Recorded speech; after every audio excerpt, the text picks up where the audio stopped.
हैं, उसका नेट बंद किया है, कॉल हो नहीं रही, दिन दिन दिन को भी किया, रात को भी की है, जिस वक़्त भी किया उसका नेट बंद जा रहा था। फिर मुझे ना इतनी इतनी परेशानी हो रही थी, मैं इनको कह रही थी कि हमारे बच्चों का नेट कभी बंद नहीं हुआ, क्यों बंद हुआ, क्या वजह? फिर मुझे बहुत उसका ना परेशानी लगी और फिर तीसरे दिन मुझे पता चला शाम के वक़्त उस लड़के ने एक ने कॉल की है, वो कह रहा है मैं इटली से कैंप से बात कर रहा हूँ, मैं कैंप पहुँच गया हूँ और वो हमारी कश्ती पहले आ गई है, उसके बाद में वो उल्ट गई। मैं बहुत दुखी हो गया हूँ। यही मेरी अपील है हुकूमत से। मैं एक गरीब बंदा हूँ, मेरे साथ हुकूमत जो है ना पूरा ताउन करे कि मेरे बहू और मेरे बच्चे को वापस बनवा दे, मैं उनको अपने हथी गुसल दे लूँ और दफन कर। मैं बताता चलूं कि यहाँ पर जो मुझे तस्वीर दिखाई जा रही है, ये इतनी एंजर्ड तस्वीर है कि ये हम आपको सोशल मीडिया की जो पॉलिसी है उसकी खिलाफवर्जी हो सकती है, हम आपको नहीं दिखा सकते क्योंकि यह तस्वीर हमसे नहीं देखी जा रही और ये पानी में डूबी हुई जो लाश है वो नहीं है, तशद्दुद ज़दा ये लाश है। अस्सलाम वालेकुम दोस्तों, मेरा नाम है यूनुस गुजर और आप देख रहे हैं बायजी टीवी। इस वक्त मैं तहसील समड़ियाल के नवाही गांव में मौजूद हूँ और यहाँ पर आज से तकरीबन 2 दिन पहले यहाँ पर जो वालिदैन है हमारे साथ मौजूद है, इनको इतला आती है कि आपके जो बच्चे हैं उनको कत्ल कर दिया गया है या वो ढेंकी के बीच चढ़ गए हैं। क्या तफसीलात हैं, इन्हीं से जानते हैं क्या मामला होता है। बुजुर्गों, क्या मामला हुआ, सारी तफसील बताएं जरा। बेटा जी, हमारा जो बच्चा है ना, वो लीबिया में काम कर रहा था एक तेल की कंपनी में, वो बेसन था, वो घर में बैठा था। अगर उसने बाहर जाना था ना तो मेरे साथ उसने जरूर मशवरा करना था। उसने बाहर जाने की मेरे साथ कोई बात नहीं की, वो उसे अंदर ही बैठा के दोनों मियाँ बीबी को मारा पीटा और उनको जान से मार दिया है, कत्ल कर दिया गया है। वो कहीं भी नहीं जा रहा इटली का, वैसे ही उन्होंने धोखा दिया है। इटली नहीं जा रहा था कश्ती पे बैठकर, कश्ती नहीं डूबी। उनके चेहरे, उनकी बॉडी बता रही है कि इनके साथ ज्यादती हुई है, मारा पीटा गया है थोड़ों के साथ और डंडों के साथ। उनके जख्म है सामने, उनके जख्म नजर आ रहे हैं, खून नजर आ रहा है। वो पानी तो नहीं ऐसी हालत बंदे की करता जो मेरे बच्चा और मेरे बहू की हालत बन चुकी है। खुदारा हुकूमत मेरा साथ दे और मेरे बच्चे जो है वापस घर आ जाए, मैं उनको अपनी हथी दफन कर लूं, मुझे सुकून आ जाए। मैं बहुत दुखी हो गया। यही मेरी अपील है हुकूमत से। मैं एक गरीब बंदा हूँ, मेरे साथ हुकूमत जो है ना पूरा ताउन करे कि मेरे बहू और मेरे बच्चे को वापस बनवा दे, मैं उनको अपने हथी गुसल दे लूँ और दफन कर लूँ। मैं यही चाहता हूँ हुकूमत से और खुदा के लिए हुकूमत मेरा साथ दे। मैं बहुत गरीब बंदा हूँ, मेरे छोटे छोटे बच्चे हैं जिनका मैंने अभी उनका सब कुछ करना है, मेरी बच्चियां हैं। मेरा बच्चा जो बाहर कमाई के लिए गया था कि मैं बहनों का फर्ज अदा करूंगा, मैं बूढ़ा हूँ, मेरे से कुछ नहीं मेहनत मजदूरी होती। यही बच्चा था मेरा जो मेरा घर का सहारा बना हुआ था, उसे कत्ल कर दिया गया है।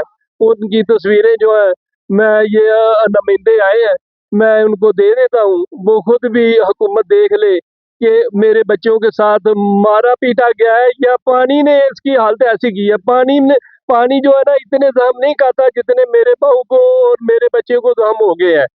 तो वो तो बाहर साहिल के ऊपर उनको छोड़ आए थे डेड बॉडियां बनाकर कि ताकि इनको पता चले कि ये पानी में डूब कर मरे हैं। मेरे पानी में बच्चे नहीं डूब के मरे, वो घर बैठे उनको मार के समुद्र के साहिल पे फेंक के आए हैं। और मैं खुदारा मैं चाहता हूँ मेरे बहू और मेरे बच्चे की डेड बॉडी मेरे पास आ जाए, मैं अपनी हथी जो है ना दफन कर लूँ, मुझे तस्कीन हो जाए। मैं यही चाहता हूँ, हुकूमत से अपील करता हूँ हुकूमत मेरा साथ दे। मैं बहुत गरीब बंदा हूँ, मेरी छोटी बच्चियां जवान है जिनकी मैं अभी शादी करनी है, अभी वो स्कूल में तालीम ले रही है।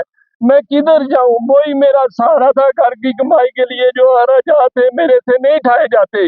अब मैं हुकूमत से अपील करता हूँ कि मेरा साथ हुकूमत दे, मेरा भाऊ और मेरे बच्चे को इधर पाकिस्तान में मेरे घर भेज दे ताकि मैं उनको अपनी हथी दफन कफन कर लूँ।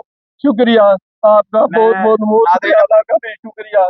मैं नाज़रीन बताता चलूं कि यहाँ पर जो लड़के की वालिदा है वो भी मौजूद है और उनका एक मौक़िफ़ क्लियर करता चलूं कि मौक़िफ़ इनका ये था और पूरे जो समड़ियाल है वहाँ पर ये अफ़वाह फैली थी कि शायद इनका जो बेटा है वो ढेंकी की बीच चढ़ गया है। हालांकि इनका कहना था कि हमारा बेटा जो है पिछले 2 साल से लीबिया में मुकीम है और वहां पर मजदूरी कर रहा है किसी रिफाइनरी कंपनी जो है ऑयल की, वहां पर बतौर मेसन मिस्त्री काम कर रहा है और कोई भी डेंकी वाला काम नहीं था। वहां पर उसको किडनैप किया गया है, दोनों मियां बीवी को, और किडनैप करके उनको मारा गया है और पैसे लेने की कोशिश की गई है। यहाँ पर उस बच्चे की जो वालदा है वो हमारे साथ मौजूद है, उनसे जानते हैं वो इस हवाले से क्या कहती है। माँ जी, की आंदे हो? पैसे भी लूट लिए। मैं ये कहती हूँ कि ये वो बच्चे काम कर रहा था, मेरा बेटा पूरा महीना उसने छुट्टी की, घर में ही रहा। वो सही था, वो उसने डेंकी वाला कोई काम नहीं किया। अगर डेंकी वाला करता तो पहले हमें बताता। अब उन्होंने उन्होंने ये अफवाह फैलाई है क्योंकि वो एक कश्ती डूबी है और वो खुद उन्होंने किडनैप करके, लोगों ने पता नहीं किसने किया, ये नहीं पता, किडनैप करके उनको बुरी तरह उन तशद्दुद किया, तशद्दुद करके और वो साहिल के करीब फेंक आया। और ये हमें इतला दी है कि मैं इटली में हूँ और आपके बेटे अब्दुल्ला का क्या हाल है। वो उसका, मैंने कहा पता आप कौन है, मैं उसका दोस्त हूँ। वो उसकी, मैंने कहा मैं उसकी मामा बोल रही हूँ, उसके पापा नमाज पढ़ने की है, तो मैं आपसे बात करती हूँ। तो वो कह रहे हैं वो कहता है तो चले आप बात, मैं आपसे ही करता हूँ। वो अब्दुल्ला का नेट बंद है, वो किधर है? तो मैंने कहा पता नहीं, वो नेट बंद है, मुझे नहीं पता, मुझे आप ही पता करके बताएं। फिर तो थोड़ी देर बाद कहता है मैं आपको ना बाद में बताता हूँ। अभी 5 मिनट भी नहीं उसने दोबारा कॉल की है कि वो ना एक कश्ती उल्टी है, उसमें वो सवार थे, वो जा रहे थे तो कश्ती उल्ट गई है। तो मैं ना उसको अ, ढूंढता हूँ, कहीं से पता करवाता हूँ। तो उसने पहले उसकी तस्वीर भेजी है मेरी बहू की, तो तस्वीर देखी है तो वो ऐसे इधर जख्म थे सारे आंखों के ऊपर, और इधर ये पता नहीं क्या चीज लगाई है, ये जख्म है, इधर मारा है, क्या किया उन्होंने, थोड़ों के साथ मारा है, आंखों पे निशान है, खून है, होंठ भी खुश्क है। अगर वो कश्ती में डूबे होते तो इस तरह की शक्ल ना होती। फिर बेटी के भी यही हाल। फिर मैंने कहा कि आप जो मैसेज करते, कहते कॉल नहीं करनी, सिर्फ मैसेज करने हैं। मैसेज हमने किए हैं, मेरे बेटे ने भी की है। तो कहते हैं आप परेशान ना हो, मैं अब्दुल्ला का भी पूछ के बताता हूँ। अब्दुल्ला का फिर उसने नहीं बताया। फिर वो मेरे बड़े बेटे ने वो कॉल पता की है, तो उसकी भी तस्वीर आ गई है, तो उसके साथ भी ज्यादती हुई है। वो ये डेंकी वाला कोई मामला नहीं है, कोई इशू नहीं है, कुछ भी नहीं है। उनके साथ जुल्म हुआ है और जुल्म की इंतहा कर दी है उन्होंने। बस यही मैं कहूँगी हुकूमत से कि हुकूमत में हमारी हेल्प करे इधर लाने में, ताकि हम लोग उनको अपने हाथों से कफन दफन करें और हमें सुकून आ जाए। नाज़रीन, मैं बताता चलूं कि कश्ती हादसे की आड़ ली जा रही है और यहाँ पर उसको कत्ल किया गया है। मैं बताता चलूं कि यहाँ पर जो मुझे तस्वीर दिखाई जा रही है, ये इतनी एंजर्ड तस्वीर है कि ये हम आपको सोशल मीडिया की जो पॉलिसी है उसकी खिलाफवर्जी हो सकती है, हम आपको नहीं दिखा सकते क्योंकि यह तस्वीर हमसे नहीं देखी जा रही और ये पानी में डूबी हुई जो लाश है वो नहीं है, तशद्दुद ज़दा ये लाश है। तो नाज़रीन यहाँ पर मामला है कि जो कश्ती डूबी है, आपको पता है, या कश्ती में जो हादसा हुआ है वहाँ पर बहुत सारे लोगों की डेथ हो चुकी है और इन लोगों ने एक मौके का फायदा उठाता हुआ, जिन लोगों ने मर्डर किया है, मौके का फायदा उठाया और उठाते ही इन्होंने कहा है कि कश्ती हादसे में ये जाँ बहक हो चुके हैं। हालांकि बहुत सारे लोगों की लाशें नहीं मिल रही, लेकिन इनकी लाशें बिल्कुल ड्राई हैं, सूखी हुई हैं और तशद्दुद हैं। हुकूमत को चाहिए और जितने भी अदारे हम हमारे इस चीज़ को डील करते हैं उनको चाहिए कि इनके साथ जल्द से जल्द इंसाफ फराहम किया जाए। जी।